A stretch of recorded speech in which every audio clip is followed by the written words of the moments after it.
मोक्षमार्गस्य नेतारं भेत्तारं कर्मभूरतां ज्ञातारं विश्वतत्त्वानां वन्दे तद्गुणलब्धये।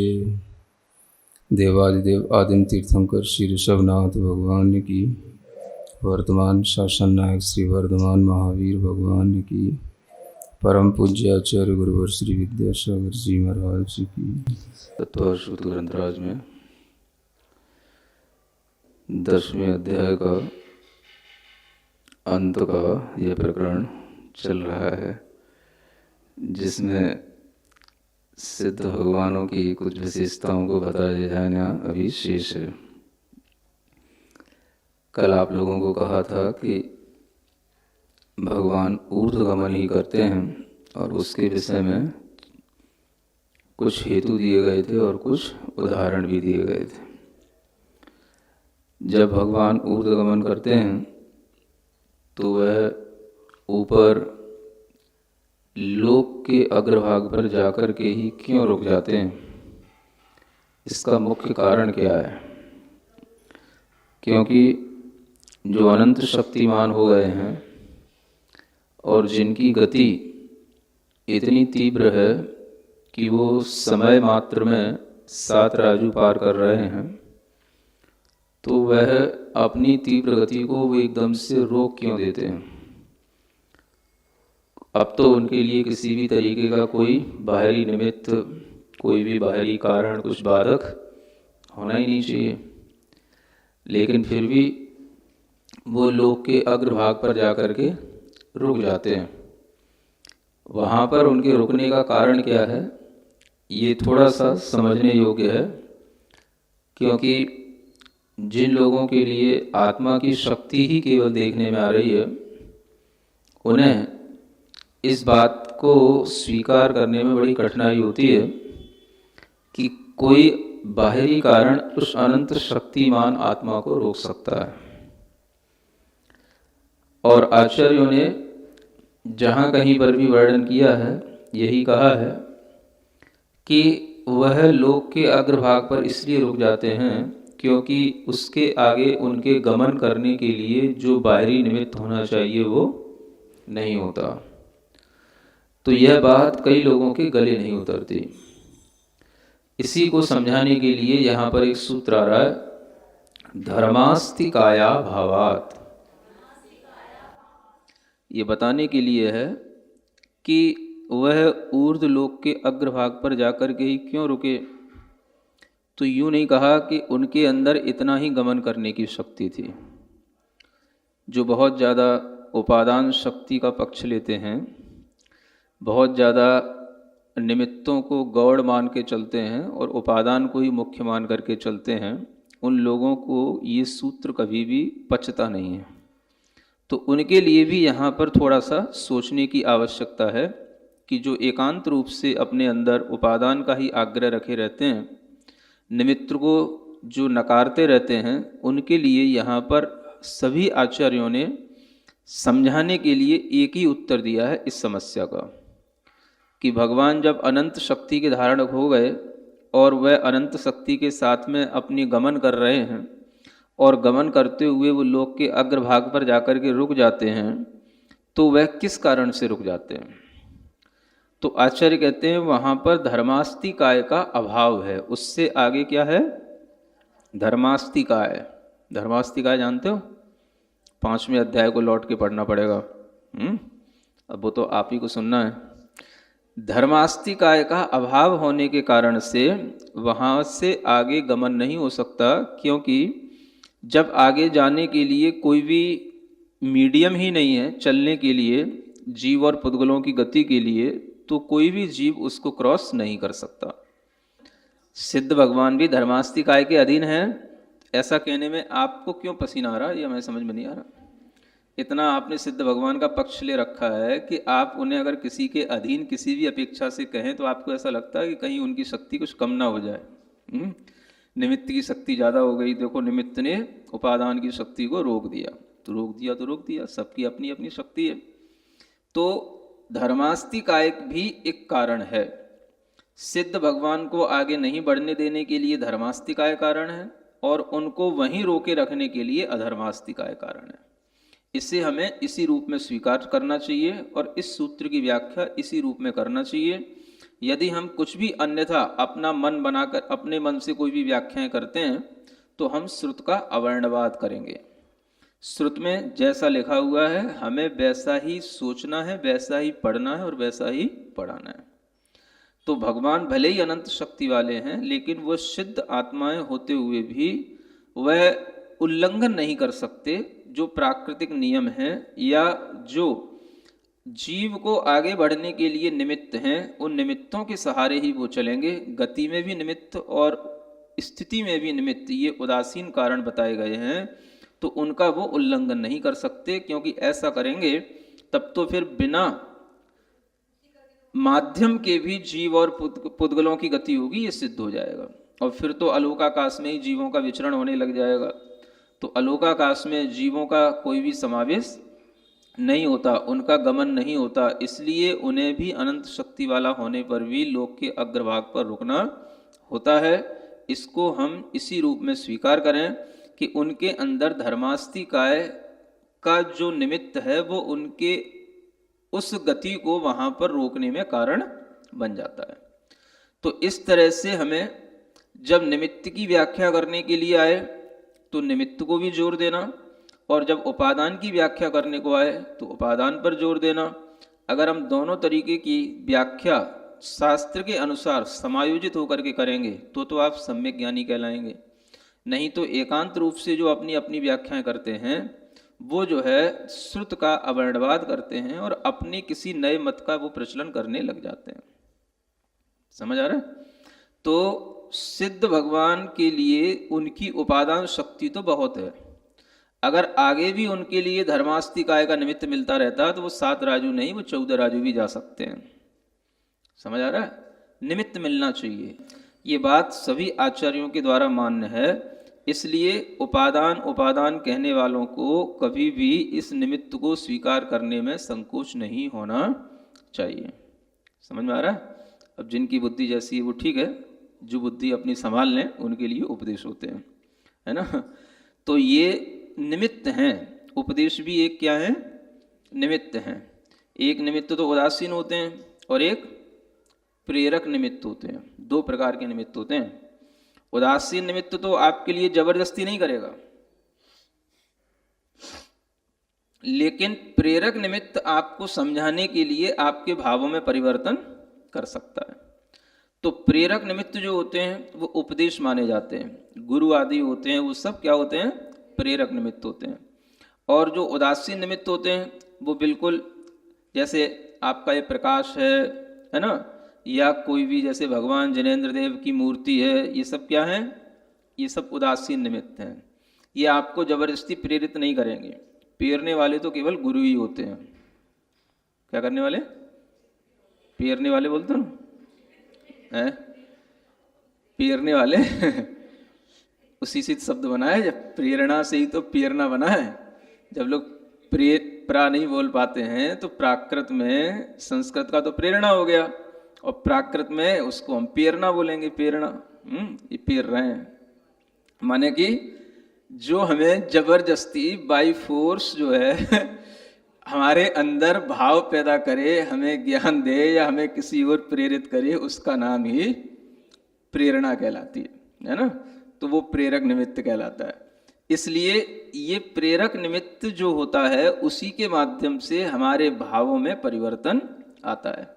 केवल अगर आप स्वाध्याय करने के लिए शास्त्र रख करके बैठ गए या केवल आप भगवान जिनेंद्र देव की मूर्ति के सामने बैठ गए तो आपके अंदर प्रेरणा बहुत कम मिलेगी, क्योंकि वो प्रेरणा आपको खुद लेनी पड़ेगी, वो नहीं देंगे। जब कोई प्रेरणा अपने बल से देता है तो उसकी एनर्जी आपके अंदर तक जाती है, तो वो इफेक्ट करती है, तो आपके अंदर भी कुछ परिवर्तन आते हैं। इसलिए उन निमित्तों को क्या बोलते हैं? प्रेरक निमित्त। समझ में आ रहा है? तो ये अब देखा जाए तो शास्त्र तो आपके पास हमेशा रहेंगे, लेकिन तत्वार्थ सूत्र पढ़ने के लिए आपके पास में प्रेरक निमित्त का भी अब अभाव आज के बाद हो जाएगा, क्योंकि सूत्र पूरा होने वाला है है ना। क्षेत्र काल गति लिंग तीर्थ चारित्र प्रत्येक बुद्ध बोधित ज्ञानावगाहनांतर संख्याल्प बहुत्वतः साध्या। अंत में सिद्ध भगवंतों को साध्या माने साधना चाहिए, इनको अनेक रूप में जानना चाहिए। जैसे अब कोई भी महापुरुष हैं, सिद्ध भगवान हैं, सिद्ध परमेष्ठी हैं, अब हमें थोड़ा सा उनके बारे में और जानकारी लेना है, तो अब और जानकारी कैसे मिले? जो उनकी मुख्य जानकारी थी वो तो आपको दे दी। अब कोई भी जानकारी होगी तो उनके अलग अलग जो गुण होंगे, अलग अलग उनके कुछ और क्वालिटी होंगी, उसकी अपेक्षा से बताई जा सकेगी। तो इसलिए यहाँ पर सिद्ध भगवान के बारे में और ज़्यादा थोड़ा सा जानकारी लेने के लिए ये अंत में सूत्र आया है। अब इस सूत्र में जानकारी दोनों रूप में रहती है। जैसे आप लोग मुनि महाराज की जानकारी लेते हैं, मुनि महाराज माने मुनि महाराज, मुनि महाराज तो सभी होते हैं, फिर भी आप पूछते हो कि महाराज कहाँ के हैं, कहाँ पे जन्म हुआ था, कौन से प्रदेश के हैं, क्या पढ़े हैं तो ये सब जैसे आप पूछते हो, ये उनकी पूर्व जानकारी लेकर के आपको उनसे कुछ विशेष ज्ञान मिल जाता है, उनके प्रति कुछ विशेष, है ना, जानकारी उनकी हो जाती है। तो उसी तरीके का ये कुछ सूत्र है जो अंत में सिद्ध भगवान के बारे में कुछ आपको विशेष जानकारी देने के लिए है। अब वैसे तो सिद्ध सब एक समान है, सब बराबर है, लेकिन इन चीजों की अपेक्षा से उन सिद्धों में अंतर हम देख सकते हैं। यही हमारे लिए एक चीज बची है जिसके माध्यम से हम सिद्धों में अलग अलग तरीके का अंतर समझ सकते हैं। अन्यथा सिद्ध तो सब एक समान है। जिस समय पर वो सिद्ध हुए सबकी परिणति एक जैसी हो गई, सिद्ध बन गए, सब एक ही स्थान पर पहुंच गए, सबका सब कुछ एक समान अनुभव है, सब कुछ एक समान ज्ञान है। तो कई बार जो व्यवहारी लोग होते हैं उनको थोड़ा सा और मन उनका लगाने के लिए उन्हें उनका कुछ पूर्व परिचय भी दिया जाता है, ताकि उनके मन में ये पता रहे कि कहाँ पर कैसे सिद्ध होते हैं और उन सिद्धों में किस किस अपेक्षा से क्या विशेषताएं आ जाती हैं। तो ये कुछ उपक्रम ऐसा ही है। देखते हैं, पहला है क्षेत्र। सबसे पहले क्या लेगा?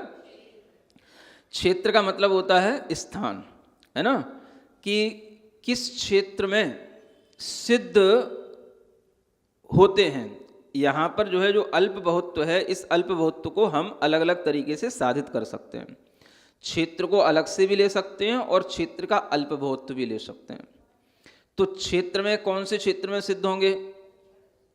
तो आपके लिए क्षेत्र का मतलब हो गया, वैसे तो देखा जाए सभी जो सिद्ध होते हैं वो सब अपने ही आत्मा के प्रदेशों में ही सिद्धि को प्राप्त होते हैं मुख्य रूप से तो।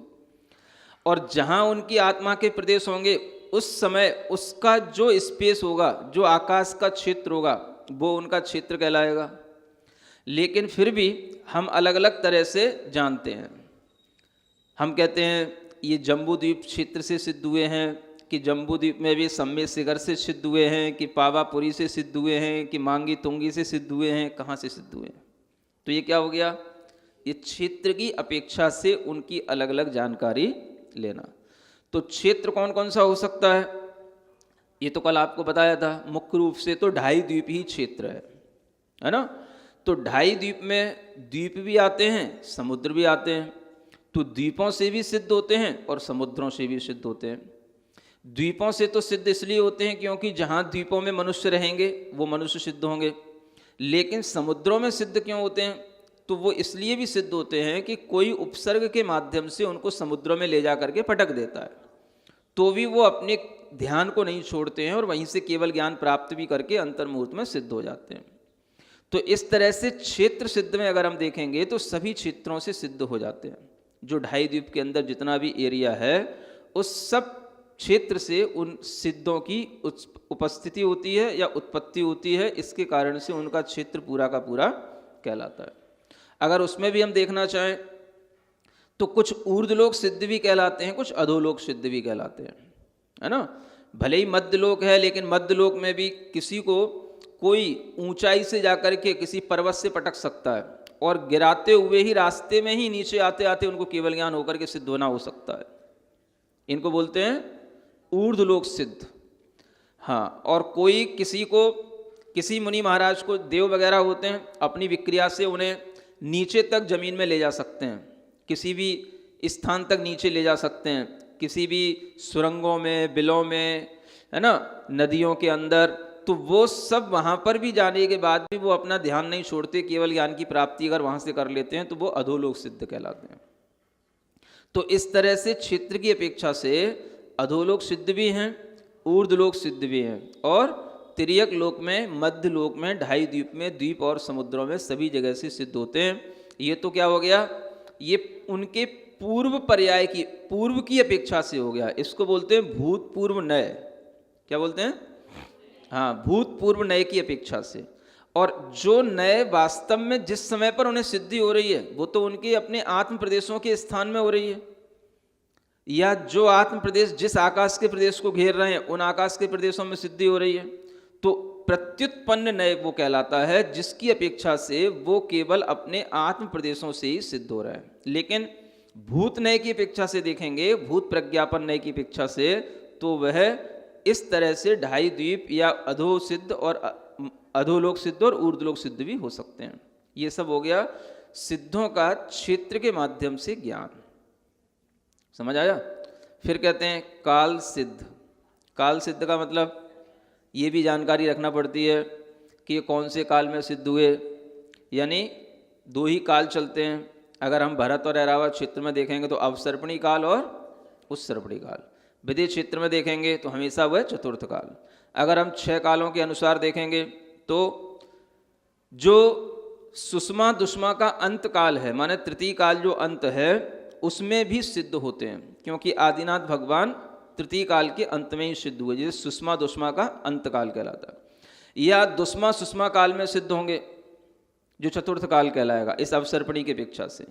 तो वही काल विदेह क्षेत्र में भी दुष्मा सुषमा काल कहलाएगा, चतुर्थ काल। तो उस दुष्मा सुषमा काल में भी सिद्ध होते हैं, सुषमा दुष्मा काल में भी सिद्ध होते हैं, और दुष्मा काल में भी सिद्ध हो सकते हैं जो पंचम काल है। कब होंगे?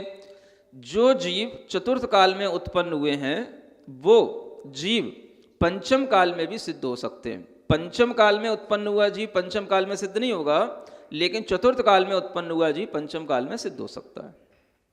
तो इस तरह से सिद्धों को अगर हम काल की अपेक्षा से देखें तो उत्सर्पणी के भी कालों में सिद्ध होते हैं, और इसी तरीके से अवसर्पणी के कालों में भी सिद्ध होते हैं। और उनमें भी हम ऐसा नहीं कह सकते हैं कि प्रथम द्वितीय कालों में सिद्ध नहीं होते हैं, क्योंकि अगर हम उनको भूत प्रज्ञापन नय की अपेक्षा से देखें तो किसी भी काल में कोई भी जीव को कहीं पर ला करके छोड़ दिया जाए तो उसकी सिद्धि में काल कभी बाधक नहीं है। क्या समझ में आ रहा है? मान लो ये पंचम काल चल रहा है, हाँ? तो अगर कोई विदेह क्षेत्र का जन्मा हुआ कोई मनुष्य, कोई देव ला करके यहाँ पर किसी पंचम काल में किसी भरत क्षेत्र के किसी जंगल में छोड़ जाए तो उनको वहाँ से भी मुक्ति होने में कोई पंचम काल बाधक नहीं है। समझ में आ रहा है?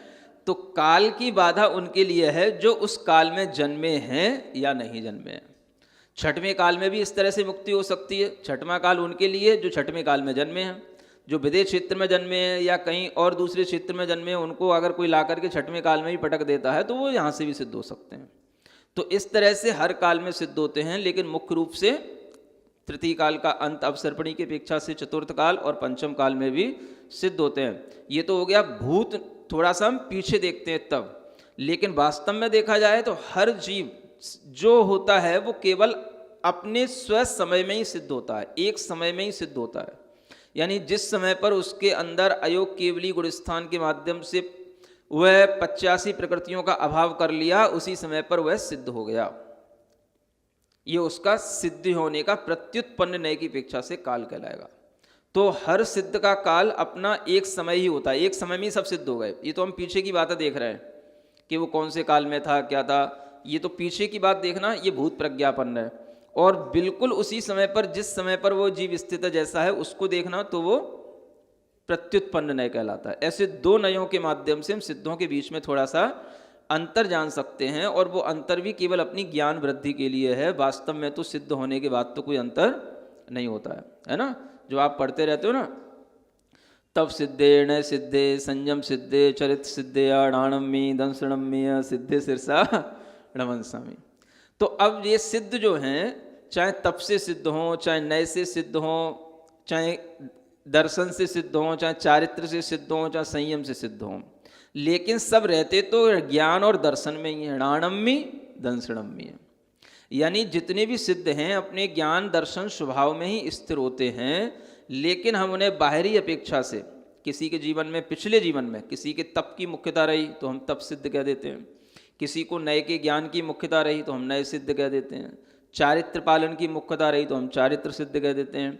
ये सिर्फ कहने के लिए है, वास्तव में तो सभी ज्ञान और दर्शन स्वभाव में स्थित होने वाले ही सिद्ध होते हैं। नाणम्मी दंसणम्मीय सिद्धे सिरसा णमंसम, ऐसा जानना। उसी तरीके से यहाँ पर भी ये अलग अलग तरीके बताए जा रहे हैं। अब क्षेत्र हो गया, काल हो गया, गति आ गई, तो कौन सी गति से सिद्ध होते हैं? अब जिस समय पर सिद्ध होगा उस समय तो सिद्ध गति ही कहलाएगी, सिद्ध होने के समय पर तो सिद्ध गति ही कहलाएगी, तो सब सिद्ध गति में ही सिद्ध होते हैं। लेकिन सिद्ध गति से पहले क्या थे? तो मनुष्य गति ही होगी, त्रियंश से तो होता नहीं और कोई गति से तो होता नहीं, तो उससे पहले वो मनुष्य गति से सिद्ध हो गया, तो ये कहलाएगा भूत प्रज्ञापन है। अब ये भूत प्रज्ञापन ने भी दो प्रकार का कर सकते हैं हम, एक तो व्यवधान के साथ में और एक निरंतरता या अनंतरता के साथ में। तो जिसमें कोई व्यवधान नहीं है वो तो मनुष्य गति ही हो गई। अगर हमने व्यवधान डाल दिया, नहीं इससे पहले भी बताओ वो सिद्ध पहले भी क्या थे मनुष्य से पहले, तो हो सकता है कोई नरक से निकल के आया हो, कोई त्रियंश बन के आया हो, कोई भी जीव सिद्ध मनुष्य पर्याय को प्राप्त करके सिद्ध हो सकता है। तो इस तरह से व्यवधान की अपेक्षा से उनकी गतियाँ कोई भी हो सकती हैं, लेकिन अनंतर गति होगी तो वो केवल मनुष्य गति होगी, और ये भी जो है उनका भूत प्रज्ञापन नय से कहलाएगी। प्रत्युत्पन्न नय की अपेक्षा से देखेंगे तो वो केवल सिद्ध गति से ही सिद्ध होते हैं। तो यही मैं कह रहा था कि जो भी वर्णन यहाँ बताया जा रहा है वो सब केवल हमको थोड़ा सा सिद्धों के पिछले जीवन या पिछले समय के बारे में बता करके हमें कुछ नया बताने की कोशिश की जा रही है, अन्यथा सभी सिद्ध तो सिद्ध ही हैं, सब तो सिद्ध गति के ही सिद्ध हैं। अगर हम सिद्ध गति का ही मान के चलें तो गति की अपेक्षा से कोई अंतर कोई आता नहीं है। इसी तरीके से क्षेत्र काल, जो उनका उस समय पर सिद्धि का क्षेत्र है वो उनका अपना स्व क्षेत्र है, जो समय है वही स्व समय है। तो इस तरह से देखें तो कोई अंतर नहीं आता, लेकिन जब हम पिछला देखते हैं तो अंतर आ जाते हैं। अलग अलग क्षेत्र हैं, अलग अलग काल हैं। इस तरह से गति लिंग, लिंग की अपेक्षा से अब देखें हम तो सभी निर्ग्रंथ लिंग के साथ ही सिद्ध होते हैं, सीधी सी बात है ना। जिस समय पर वह सिद्ध हो रहे हैं उस समय पर भी उनके पास में निर्ग्रंथपना रहता है, तो निर्ग्रंथ लिंग से सिद्ध हुए।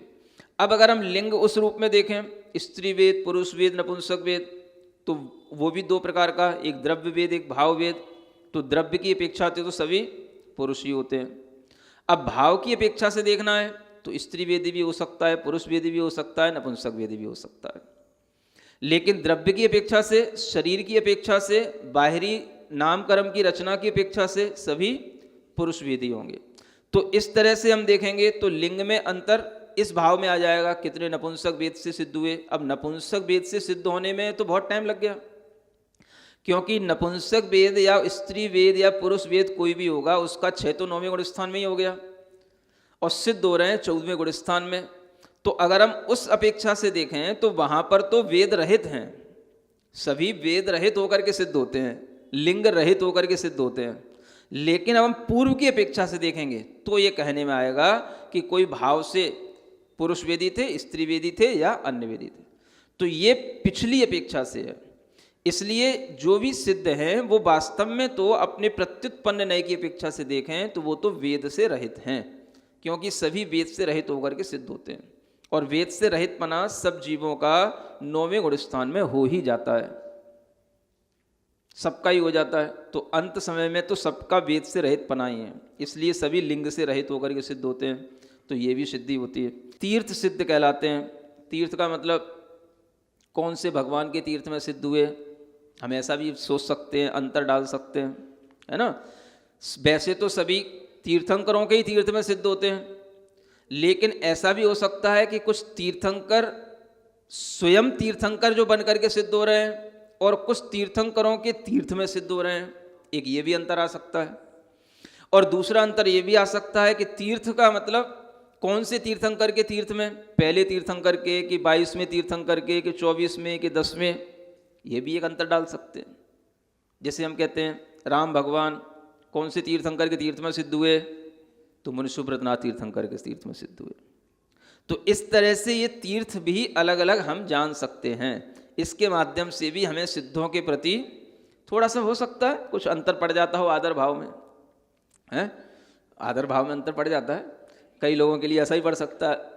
जो मुनसुब्रतनाथ भगवान के तीर्थ में सिद्ध हुए तो मतलब महावीर भगवान से बहुत पहले सिद्ध हो गए, तो बहुत बड़े हो गए, बहुत पहले सिद्ध हो गए, है ना। और एक महावीर भगवान के तीर्थ में सिद्ध हुए वो तो अभी के हुए, अभी के बाद के हुए। तो कहीं ना कहीं कुछ भावों में अंतर तो आता है। बाहुबली भगवान, भरत भगवान तीर्थी काल के अंत में ही सिद्ध हो गए, तो ये उन्हीं पहले तीर्थंकर के तीर्थ में सिद्ध हो गए, इसमें भी अंतर पड़ सकता है। हो सकता है आपको कोई तीर्थंकर ज़्यादा अच्छे लगते हो, उन तीर्थंकर के तीर्थ में सिद्ध हुए, हाँ वही तो हमारे फेवरेट तीर्थंकर हैं। तो ये भी हो सकता है। तो ये सब भी तीर्थ की अपेक्षा से आपके भावों में अंतर थोड़ा सा आ सकता है, लेकिन जानकारी हमें सब चीज़ की होना ही चाहिए। बाकी देखा जाए तो सभी जो है अपने रत्नत्रय तीर्थ में सिद्ध होते हैं। निश्चय तीर्थ कौन था? रत्नत्रय तीर्थ। क्या बोलते हैं? हाँ, रत्नत्रय को तीर्थ कहा गया, इसी से ही तो तीर्थ हैं, रत्नत्रय से। बाकी तो सब बाहर की बातें हैं। तो ये सब तीर्थ हैं, ये तो व्यवहार के तीर्थ हैं कि महावीर भगवान का तीर्थ है कि पार्श्वनाथ भगवान का तीर्थ है। वास्तव में तो रत्नत्रय तीर्थ से सभी सिद्ध होते हैं, प्रत्युत्पन्न नय की अपेक्षा से, चारित्र की अपेक्षा से। जिस समय पर सिद्ध होते हैं उनके पास में कोई चारित्र नहीं होता, है ना, क्योंकि चारित्र का काम तो गुणस्थानों तक है, 14 गुणस्थान तक चारित्र हैं। सिद्ध हुए चारित्र से रहित हो गए। यथाख्यात चारित्र का नाम तो केवल 14वें गुणस्थान तक है। तो उस समय पर जो देखा जाए ना वो चारित्र हैं ना अचारित्र हैं। अब आप कहो चारित्र नहीं है तो क्या अचारित्र वाले हो गए? वो भी नहीं है। तो वो चारित्र और अचारित्र से परे हैं, चारित्र के नाम से ही परे हैं, उनके पास कोई चारित्र नहीं है। लेकिन जब हम जस्ट उसी समय पर देखेंगे, उससे पहले 14वें गुणस्थान में, तो सबके अंदर एक संपूर्ण यथाख्यात नाम का चारित्र होगा। कौन सा? हाँ, यथाख्यात चारित्र में भी 14वें गुणस्थान में एक विशेष रूप से पूर्ण यथाख्यात चारित्र बताया गया, तो वो होगा। अब हम उससे भी संतुष्ट नहीं हुए तो और भूतपूर्व नय की तरफ चलें। इनके पास पहले कौन कौन से चारित्र थे? तो सामायिक क्षुद्रपस्थापना तो सबके पास होता ही है, सुख सांप्राय सबके पास होगा ही। अब जो विशेष होगा उसके बारे में आप पूछोगे, इनको पर्याय विशुद्धि संयम हुआ था कि नहीं हुआ था? हाँ, इनको नहीं हुआ था। अच्छा, तो ये बिना पर्याय विशुद्धि संयम वाले हैं और ये पर्याय विशुद्धि संयम के साथ होने वाले सिद्ध हैं। ये अंतर आ जाएगा, है ना।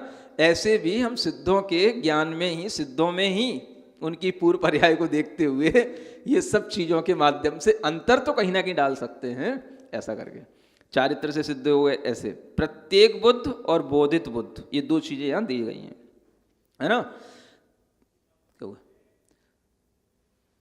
कुछ सिद्ध ऐसे हैं जो प्रत्येक बुद्ध सिद्ध कहलाते हैं, यानी जिन्हें अपने जीवन में वैराग्य की प्राप्ति के लिए किसी उपदेश की आवश्यकता नहीं पड़ी, जिन्हें बिना उपदेश के ही कुछ भी बाहरी कारण देखने से जिन्हें ज्ञान और वैराग्य प्राप्त हो गया, वो कहलाएंगे प्रत्येक बुद्ध। अब जिस समय सिद्ध हुए उस समय तो कोई इस चीज़ों से मतलब नहीं, लेकिन उससे पहले वो क्या थे, कैसे उन्हें वैराग्य हुआ, कैसे उन्हें आत्मज्ञान हुआ, तो उसके लिए यह बात कही गई है। प्रत्येक बुद्ध और दूसरा क्या? बोधित बुद्ध। बोधित बुद्ध का मतलब जिन्हें पर उपदेश के माध्यम से वैराग्य की प्राप्ति होती है, उन्हें बोलते हैं बोधित बुद्ध। तो ये बोधित बुद्ध सिद्ध हैं या प्रत्येक बुद्ध सिद्ध हैं, ये भी भूत प्रज्ञापन नय की अपेक्षा से ही जानने में आता है। फिर उसके बाद में ज्ञान की अपेक्षा से, क्या बताया? ज्ञान। अब ज्ञान में तो जिस समय सिद्ध होंगे सबके पास में केवल ज्ञान ही होगा। सिद्ध होने से पहले भी केवल ज्ञान होता है, सिद्ध होते समय भी केवल ज्ञान होता है। लेकिन अब कुछ अंतर डालना है तो भूत प्रज्ञापन नय की अपेक्षा से आ सकता है कि पहले इनके पास कितने ज्ञान थे, अवधि ज्ञान था कि नहीं, मने परे ज्ञान था कि नहीं। जरूरी तो नहीं है, क्योंकि मतिश्रुत ज्ञान से भी मोक्ष जा सकते हैं, है ना। किसी को मतिश्रुत अवधि ज्ञान हो भी सकता है पहले, किसी को मने परे ज्ञान भी हो सकता है, किसी को दोनों भी हो सकते हैं। दोनों हो गए तो 4 हो गए, तो किसी को 4 ज्ञान भी हो सकते, किसी को 3 भी हो सकते, किसी को 2 भी हो सकते हैं। लेकिन ये सब भूत प्रज्ञापन नय की अपेक्षा से। ऐसे जो है हम ज्ञान की अपेक्षा से भी इनमें अंतर डाल सकते हैं। और फिर आता है अवगाहना की अपेक्षा से। अवगाहना का मतलब हमारा शरीर, आत्मा शरीर के अंदर रहने वाला जो आत्मा और आत्मा का बना हुआ है शरीर, ये आकाश के जितने प्रदेशों में व्याप्त होता है या जितना जो क्षेत्र घेरता है उसका नाम अवगाहना कहलाता है। अब वो जो अवगाहना है वो अवगाहना उत्कृष्ट भी होती है और जघन्य भी होती है। उत्कृष्ट तो 525 धनुष ये उत्कृष्ट अवगाहना से सिद्ध कहलाते हैं, और जो जघन्य होते हैं वो 3.5 हाथ की जघन्य अवगाहना वाले सिद्ध होते हैं। ऐसे जो है अवगाहना में अंतर आ जाता है, यानी जब भी कभी सिद्ध होने की योग्यता होगी तो इससे कम अवगाहना में नहीं होगी। समझ में आ रहा है? एक अच्छी बात यह है कि अगर कोई व्यक्ति के लिए जैसे 8 वर्ष अंतर मुहूर्त में मोक्ष होना बताया गया है, 8 वर्ष अंतर मुहूर्त में कोई केवल ज्ञान भी प्राप्त कर सकता है और मोक्ष भी हो सकता है, लेकिन उसकी अवगाहना 8 वर्ष अंतर मुहूर्त में 3.5 हाथ की अवश्य हो ही जाएगी, चाहे वो कितने ही पहले अवगाहना वाला कोई ना, मतलब बाद में उसकी अवगाहना कितने ही रूप में क्यों ना बढ़ जाए, लेकिन कम से कम उसकी अवगाहना 3.5 हाथ की तो हो ही जाएगी 8 वर्ष अंतर मुहूर्त में। तो ये विचार करके ही आपको ये ज्ञान में आ सकता है कि 3.5 हाथ की अवगाहना ये जघन्य है, इससे कम अवगाहना में मोक्ष नहीं होता है। तो ये अवगाहना और उसके बीच के जितने भी विकल्प हैं वो तो असंख्यात विकल्प बन जाएंगे, तो वो सभी भेद इसमें आ जाएंगे। इन कौन सी अवगाहना से सिद्ध हुए हैं? बाहुबली भगवान 525 धनुष की अवगाहना से सिद्ध हुए, आदिनाथ भगवान 500 धनुष की अवगाहना से सिद्ध हुए, महावीर भगवान 7 हाथ की अवगाहना से सिद्ध हुए। तो ऐसे करके ये सब अवगाहनाओं में अंतर देख करके भी हम सिद्धों में अंतर देख सकते हैं, और उनकी उस अवगाहना के अनुसार ही उनके आत्म प्रदेशों की अवगाहना भी वहाँ पर कुछ कम होकर के स्थित बनी रहती है। तो ये अवगाहना की अपेक्षा से, अंतर की अपेक्षा से भी यहाँ पर साध सकते हैं कि निरंतर सिद्ध हो रहे हैं या अंतर से सिद्ध हो रहे हैं।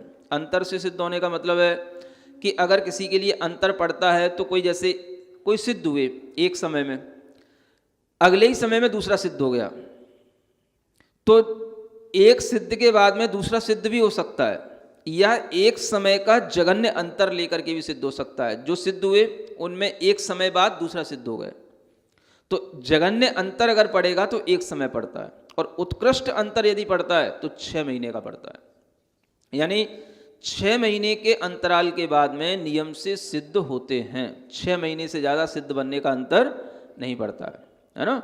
अब भले ही भरत क्षेत्र में यहाँ पर सिद्धि नहीं है, लेकिन विदेश क्षेत्र में हर 6 महीने के बाद में जीवों के लिए अवश्य सिद्धि होती ही रहती है। अगर 6 महीने के अंतराल में नहीं हुई है तो 6 महीने के अंत में 8 समयों में वो सारी सिद्धि हो जाएगी।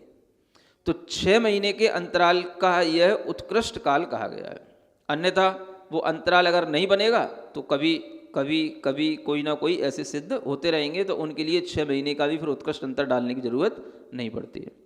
तो ये अंतर हो गया। और संख्या है ना, संख्या का मतलब कहाँ पर ज़्यादा होते हैं कहाँ पर कम होते हैं, ये संख्या में अंतर आ जाता है संख्या की अपेक्षा से। अब कैसे समझें?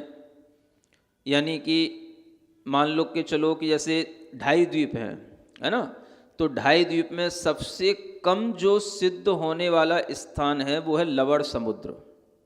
लवण समुद्र में सबसे कम, उससे भी संख्यात गुणे कालोदधि समुद्र में से। वैसे तो द्वीप और समुद्रों में समुद्र में सबसे कम होते हैं, लेकिन समुद्र में भी लवण समुद्र में कम, और उससे ज़्यादा संख्यात गुणे कालोदधि समुद्र में सिद्ध होने वाले मिलेंगे। उससे भी ज़्यादा मिलेंगे संख्यात गुणे तो फिर जम्बू द्वीप से सिद्ध होंगे, उससे भी संख्यात गुणे धातकी खंड से सिद्ध होंगे, और उससे भी संख्यात गुणे पुष्करार द्वीप से सिद्ध होंगे। ऐसी संख्या में भी अंतर आ जाता है। तो इस अपेक्षा से भी हम सिद्धों में अंतर डाल सकते हैं।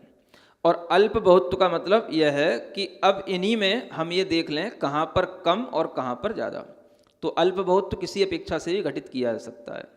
जैसे क्षेत्र की अपेक्षा से भी अल्प बहुत बन सकता है, जो अभी बता दिया है ना, और काल की अपेक्षा से भी अल्प बहुत बन सकता है, किस काल में ज़्यादा सिद्ध होते हैं या किन क्षेत्रों में ज़्यादा सिद्ध होते हैं। अगर क्षेत्रों में हम देखें, ये तो हमने द्वीप की अपेक्षा से बता दिया, अगर द्वीप में भी हम क्षेत्र देखेंगे तो भरत और ऐरावत से ज़्यादा भी विदेश क्षेत्रों में सिद्ध मिलेंगे, क्योंकि वहाँ तो हमेशा होते ही रहते हैं, यहाँ तो केवल किसी काल विशेष में ही होते हैं।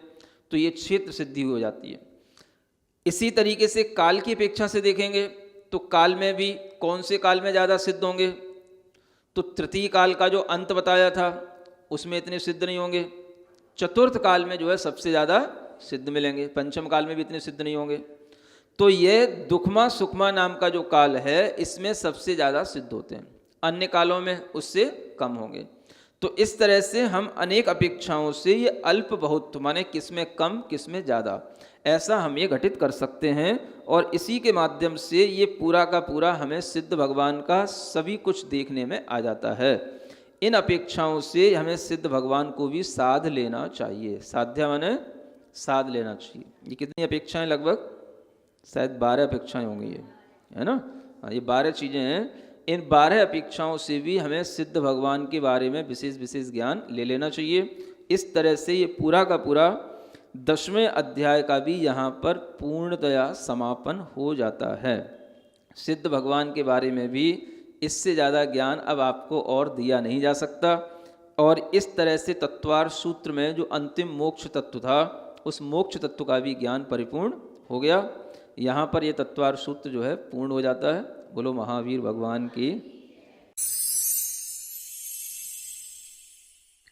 सिरिजिणवाणी जग कल्याणी जग जन मदतम मोहरी जणमण हारी गढ़हर हारी जम जरा भव रोग हरि तिथ्य राणम दिव्य झुणिम जो पड़ई सुणई मय्ये धारई राणम सौख मणंतम धरिय सासद मोक्ष पदम पावई सासद मोक्ष पदम पावई।